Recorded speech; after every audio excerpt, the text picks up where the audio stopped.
Tom Selleck's story is one of hard work, perseverance, and unexpected challenges that shaped a man who went from being a struggling actor to one of television's most beloved stars, only to later face personal battles and deep regrets. He grew up in Los Angeles, studying business in college, never imagining he'd one day be one of Hollywood's biggest names. In 1987, at the height of his fame, he secretly got married under a fake name. The minister who married him didn't even know who he was. They forgot their marriage license and had to rush to fix it before dinner. That secret wedding, which seemed romantic at the time, was only the beginning of a much larger story filled with personal trials, controversies, and family struggles that would follow him for decades. Tom Selleck was born on January 29, 1945, in Detroit, Michigan. His mother, Martha, was a homemaker who cared for the family, and his father, Robert, worked as a real estate investor while also serving in the Army during World War II, working on B-29 bombers. Tom was the second of 4 children, with his older brother Bob arriving a year earlier, and later 2 younger siblings, Martha and Daniel, completing the family. Life in Detroit was busy and loud, with factories everywhere, but in 1948, when Tom was just 3 years old, his father made a bold move that changed everything. Robert decided to move the family to California after taking a commission-only job with Coldwell Banker in Los Angeles. It was a major risk because it meant no guaranteed paycheck, only what he could earn through sales. The Sellecks settled in Sherman Oaks, which was still mostly farmland back then. Robert believed California offered better opportunities, and his gamble eventually paid off. By 1960, he was earning around $70,000 a year, nearly the same as the US president's salary at the time. But growing up in California wasn't easy for Tom. He was shy, tall, and awkward. By his teens, he stood 6 feet 4 inches tall, towering over his classmates. Though his height made him feel out of place, he soon discovered it could also be an advantage. He joined Grant High School's basketball team and quickly became one of their top players. He also played baseball and showed impressive discipline and coordination. However, life wasn't perfect. When Tom was 17, a terrifying event nearly ended his life. He was riding in his mother's red Chevy with 2 friends on the winding roads of Mulholland Drive when the car spun out of control, went airborne, and crashed. The accident was so severe that it later became the opening story in his 2024 memoir You Never Know. They all survived, but the near-death experience changed Tom completely. It made him more careful and gave him a deeper appreciation for life. Even though his father became successful later, the early years in California were financially tough. Tom had to work while going to school. During high school, he took a part-time job at a clothing store to help out, and he continued working there even when he began acting classes. To save money, he attended Valley Junior College instead of a more expensive university. His dream school had always been the University of Southern California, but they didn't offer him a scholarship at first. He even turned down a full basketball scholarship from Montana State because he wanted USC so badly. So, he worked and saved until he could afford to transfer in 1965. When he finally made it to USC, he joined the basketball team but wasn't a star player. In 7 games, he scored only 4 points, and the next season, none at all. Coaches said he was quick but needed better defense. His athletic dreams began to fade. As he studied business, he took on odd jobs, including working as a campus representative for United Airlines. Around that time, his fraternity brothers convinced him to appear on The Dating Game in 1965 and again in 1967. He lost both times, which left him embarrassed and doubting his charm. But that disappointment opened an unexpected door. A casting agent who saw the show offered him a small part in a Pepsi commercial. All he had to do was dunk a basketball on camera. He drank so much Pepsi during the shoot that he got sick, but the $1,000 paycheck from that ad changed his life. It led to his first professional acting opportunity with 20th Century Fox. Then, the Vietnam War arrived. In 1967, Tom received his draft notice. Rather than wait to be sent to combat, he joined the California National Guard's 160th Infantry Regiment, serving from 1967 to 1973. He worked his way up to sergeant and later became a second lieutenant after attending the California Military Academy. During his service, He even helped respond to the Watts riots in Los Angeles. However, his acting contract with Fox was terminated while he was serving. He kept his uniform in the trunk of his car, always ready for deployment, even while attending auditions. After returning home, Tom began studying acting more seriously at the Beverly Hills Playhouse under the famously harsh teacher Milton Katzellers. The classes were intense, sometimes bordering on abusive. Katzellers yelled at students and pushed them to extremes, even telling them to physically hurt themselves to feel emotion. Some described it as a cult-like environment, but Tom stuck it out, believing it would make him stronger. To support himself, he modeled for Salem cigarettes. His clean-cut looks and tall frame made him perfect for advertising, though he later regretted it when reporters criticized him for promoting smoking. Between 1965 and 1967, his dating game appearances haunted him. Losing twice on national TV hurt his confidence, and for a while, he questioned whether he belonged in Hollywood. In 1969, he finally landed a small role in the legal drama Judd for the Defense. But soon after, he was fired from another project simply because he was too tall. At 6 feet 4 inches, he made other actors look short on camera, and directors didn't know how to frame him in scenes. Being rejected for his height crushed him. 4 years, he took whatever small parts he could get, just to survive. Between 1974 and 1979, Tom appeared in the Rockford Files as Detective Lance White. It should have been a breakthrough role, but behind the scenes, he clashed with the show's star, James Garner. Tom wanted his character to feel grounded, while Garner wanted him to be comic relief. Their creative disagreements made filming difficult, but Tom learned a lot about the business during that time. In 1972, Tom took a risky role in a low-budget horror movie called Daughters of Satan, filmed in the Philippines. The conditions were dangerous. During a fire scene, special effects went wrong, and real flames came too close. Tom suffered minor burns, and his hair was singed. The production was chaotic, and communication problems made it worse. But Tom stayed professional and finished the movie despite being terrified. A few years later, he got a one-episode role in Charlie's Angels as a romantic interest, but he was fired after filming because his height made the actresses look too small. It was humiliating. Around that time, he was so broke that he owned only one suit, which he wore to every audition. Then came Magnum P.I, the show that changed everything. When Tom first read the script, he hated it. The original version of the character was like a silly, macho James Bond copy with gadgets, hang gliders, and even machine guns. Tom told the producers he didn't want to play a stereotype. He wanted a character with humor and humanity. The producer, Donald Bellisario, listened and rewrote the show. It became one of the most successful TV dramas of the 1980s, and Tom became an international star. But even as fame grew, his personal life was complicated. In 1984, while still married to Jacqueline Ray, he met a British actress and dancer named Gilly Mack. She was performing in Cats in London, and Tom was mesmerized by her. He saw the show more than 10 times just to watch her. Gilly didn't even know who he was because her TV had been stolen months earlier, and she had never seen Magnum P.I. They began dating quietly, and when Tom divorced Jacqueline in 1982, rumors spread that Gilly was the reason. Those rumors followed them for years, even after they married. In 1980, just before Magnum P.I. made him famous, Tom was offered the role of Indiana Jones in Raiders of the Lost Ark. Steven Spielberg and George Lucas both wanted him. But CBS refused to release him from his contract. Ironically, a production strike that year delayed Magnum for 6 months, the same time he could have filmed Raiders. Harrison Ford got the part instead, and the movie made history. Tom later admitted that missing that role hurt deeply. Tragedy struck during Magnum P.I. filming when a helicopter crash killed camera operator Robert Van der Kar.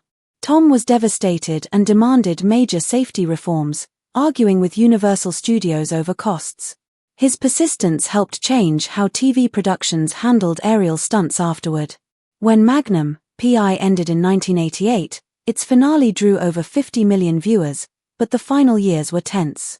CBS wanted to cancel it early to save money, but Tom refused to compromise quality. He fought to protect the show's legacy until the very end. In 1987, His film 3 Men and a Baby became the biggest hit of the year, earning $167 million. A strange rumor followed. Viewers claimed to see a ghostly figure of a boy behind the curtains in one scene. Tom eventually explained that it was just a cardboard cutout of co-star Ted Danson from a deleted scene, but the myth persisted, and Disney never corrected it, knowing it boosted VHS sales. In 1990, Tom filmed Quigley Down Under in the Australian outback. It was a tough shoot with extreme heat and long days, but he loved the project and called it one of his proudest performances, even though it didn't make much money. Around the same time, he was considered for Batman in 1989 but turned it down, thinking superhero movies wouldn't succeed. Michael Keaton got the part, and the movie became a massive hit. Tom later admitted he regretted that decision. In 1992, he starred in Mr. Baseball, playing a fading American player sent to Japan. The movie was both funny and insightful, exploring cultural differences between American and Japanese sports. Though not a huge box office success, it became a respected film among baseball players and fans. Tom Selleck's life has been a journey of near misses, quiet strength, and hard lessons. From being too tall for roles, to losing out on Indiana Jones, to fighting TV executives to protect the quality of Magnum P.I, he has lived a life filled with both triumph and heartbreak. By 2025, he would look back on it all with honesty, the fame, the losses, and the moments that shaped him into one of the most enduring figures in Hollywood history. Tom Selleck had built a long and respected career, but not every project turned out as planned. After years of success, one of his films underperformed at the box office. Critics said it felt messy and disorganized, marking his first major setback after a streak of hits. Then, in 1997, he took a surprising role in the romantic comedy In and Out, where he shared a 12-second on-screen kiss with Kevin Kline. That moment shocked many of his fans, especially since Tom had served on the NRA board and supported conservative campaigns. People questioned whether his role clashed with his personal beliefs, but Tom simply said that acting was just his job. "I make faces in front of a camera," he explained. "That doesn't make me Solomon." For him, it was about storytelling, not politics. Ironically, that kiss became a small but meaningful moment in Hollywood history. It helped open the door for more LGBTQ+ characters in mainstream films. Between 1995 and 2000, Tom appeared in 10 episodes of Friends as Monica's older boyfriend, Richard. Behind the scenes, he struggled a bit with Chandler's sarcastic humor and often asked Matthew Perry for advice. When Perry tried growing a mustache to match Tom's, the live audience burst into laughter. Later, when Tom's character joked, "Nice mustache. When puberty hits, it'll kick in," the cast couldn't stop laughing. In 1998, Tom attempted a television comeback with The Closer, but it didn't go well. Only 10 episodes aired before it was cancelled. The low ratings and poor reviews hit him hard, and he decided to step away from Hollywood for a while. He spent a full year on his 63-acre ranch, reflecting on what went wrong. He later said that time taught him humility and resilience. A new chapter began when Tom took on the role of Jesse Stone in a series of TV movies based on Robert B. Parker's novels. Between 2005 and 2015, he starred in 9 films and even co-wrote the later ones. The movies became quite popular with older audiences and regularly beat major network shows in ratings. But not everything went smoothly. Another writer accused Tom of stealing his ideas. The dispute was quietly settled out of court, and no one ever discussed it publicly. Despite that, the series continued until 2015. In 2006, Tom appeared on Boston Legal, but real-life tensions surfaced. As a member of the NRA board, his conservative background didn't sit well with the show's liberal cast and themes. Some castmates challenged his views during table reads, especially when the script addressed gun control. Tom later said those experiences made him rethink his role with the NRA, and by 2018, he stepped down from the board entirely. His 2004 performance in Ike, Countdown to D-Day was widely praised. He filmed it in New Zealand, where long 18-hour days and immense pressure nearly broke him down. The strain also affected his marriage to Gilly Mack. He later admitted that playing General Eisenhower took an emotional and physical toll, blurring the line between his role and his real life. From 2010 to 2024, Tom starred as Frank Reagan in Blue Bloods, one of his most successful and long-running shows. At his peak, he earned $200,000 per episode, making him one of television's highest-paid actors. But in 2023, CBS asked the cast to take a 25% pay cut to keep the show running. Tom agreed, losing $1.2 million in salary, but despite his sacrifice, the show was eventually cancelled. He pleaded with CBS to reconsider, but the network didn't change its mind. When the series finale aired on December 13, 2024, Tom read a heartfelt poem that left the entire cast and crew in tears. By then, Tom's health was declining. In 2015, he injured his knee performing a stunt, and the pain lasted for years. By 2025, he had undergone surgery to replace both knees. Photos showed the long scars down his legs. He sometimes needed help walking and leaned on his truck for support during filming. Still, he insisted on working. The family dinner scenes on Blue Bloods, a fan favorite, were actually his idea. He wanted those moments to reflect the warmth and togetherness of his own family. Behind the scenes, Tom sometimes clashed with writers over storylines he thought were too politically driven. Cast members also joked about avoiding eating too much during dinner scenes. Vanessa Ray once accidentally ate 17 rolls while filming. Tom, on the other hand, would just butter his and leave it at that. When COVID-19 hit in 2020, production stopped, and Tom, now 75, stayed on his ranch. He began to feel the full weight of aging, pain, exhaustion, and fear of losing the energy he once had. In his 2024 memoir You Never Know, he opened up about his depression, worsening arthritis, and how difficult it had become to keep working. Still, he showed up for every shoot, refusing to give up. Tom's personal life had also seen ups and downs.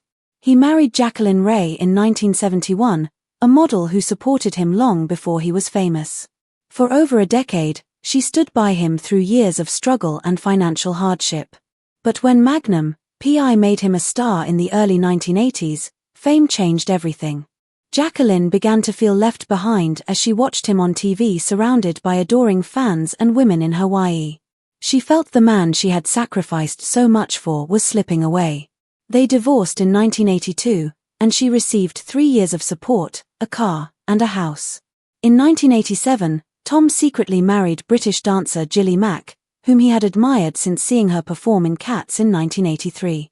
Their wedding at Lake Tahoe was kept completely private. Using fake names, Tom Jenkins and Susie Mark, they even forgot their marriage license and had to send someone racing to Reno to fix it before dinner. Only close family attended, and no media were allowed. The marriage wasn't easy at first. Tom's demanding work schedule nearly tore them apart, and they eventually sought counseling. In 1988, their daughter Hannah was born on the family's 63-acre avocado ranch in Ventura County. At first, it felt like paradise, but Tom later admitted that isolation took a toll. He had left Magnum P.I because he felt disconnected from real life. He wanted time with his family, but work kept calling. Hannah spent much of her childhood alone, surrounded by animals rather than friends. Horses became her safe space and passion. Tom also adopted Jacqueline's son, Kevin, who was 21 at the time. Kevin's life, however, was troubled. He began drinking heavily in his 20s, and Tom eventually sent him to rehab at the Betty Ford Center. Even afterward, Kevin faced financial struggles and was once sued for unpaid credit card debt. Despite all of Tom's help, financial support, guidance, and patience, Kevin had a difficult time finding direction. Over time, he recovered, married, and had 6 children, but the emotional scars remained. The ranch that once symbolized peace soon became a source of stress. Tom had purchased it from Dean Martin in 1988 for $5 million, but in 2015, he was accused of stealing 1.4 million gallons of water during a severe drought. Investigators claimed that water trucks had repeatedly taken water from a public hydrant 8 miles away. Tom paid over $21,000 to settle the case, and the issue quietly went away. However, by 2023, most of his 2,500 avocado trees had died from drought, along with 25 ancient oak trees. Tom admitted that the loss devastated him. He had once joked that he didn't even like avocados, he just sold them, but by 2023, the business had completely collapsed. Then came another blow, the cancellation of Blue Bloods. Despite earning millions from the show, Tom said in interviews that he wasn't sure if he could afford to maintain the ranch without steady work. The property, now worth around $12 million, had been refinanced multiple times, with loans totaling as much as $16 million. As his health worsened in 2025, Tom's once strong frame seemed to crumble. Friends said he looked tired, heavier, and unwell. Once an active man who rode ATVs across his land, he now struggled to walk. Years of arthritis and surgery had left deep scars on his knees. The steroids prescribed for his condition increased his appetite, and combined with depression, it led to significant weight gain. At 6'4", he reportedly reached around 350 pounds. Doctors warned he was at high risk for heart disease and diabetes. Even as his body weakened, Tom refused to retire. Acting was his lifeline. He admitted that the idea of retirement frightened him. His wife, Jilly, supported him but worried about his health. Tom's love for his ranch kept him going. He said he worked not for fame or money anymore, but simply to hold on to the land he cherished. In 2024, he released his memoir You Never Know, co-written with Ellis Henican. The book became an instant bestseller. For the first time, Tom shared everything: his childhood, early struggles, wild Hollywood stories, and deep regrets. Fans loved his honesty and vulnerability.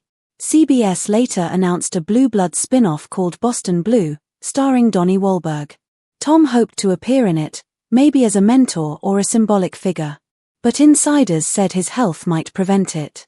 He needed help just to move around, and the studio didn't want to risk the strain on him. Wahlberg hinted that there could be cameo appearances, but nothing was confirmed. By 2026, those close to Tom believed he might finally step away from acting. His mind was still sharp, but his body was failing. The ranch that had once given him peace now felt like a heavy responsibility. The man who had once been one of Hollywood's most confident and charming stars was now simply trying to hold on to his home, his health, and his sense of purpose. Friends said that if Tom ever disappeared from public life, it wouldn't be out of sadness or shame, it would be because he wanted to find peace away from Hollywood's glare. Just Tom, Jilly, and a quiet ranch full of memories, stretching across 63 acres of silence, where a lifetime of success, pain, and love would finally come to rest.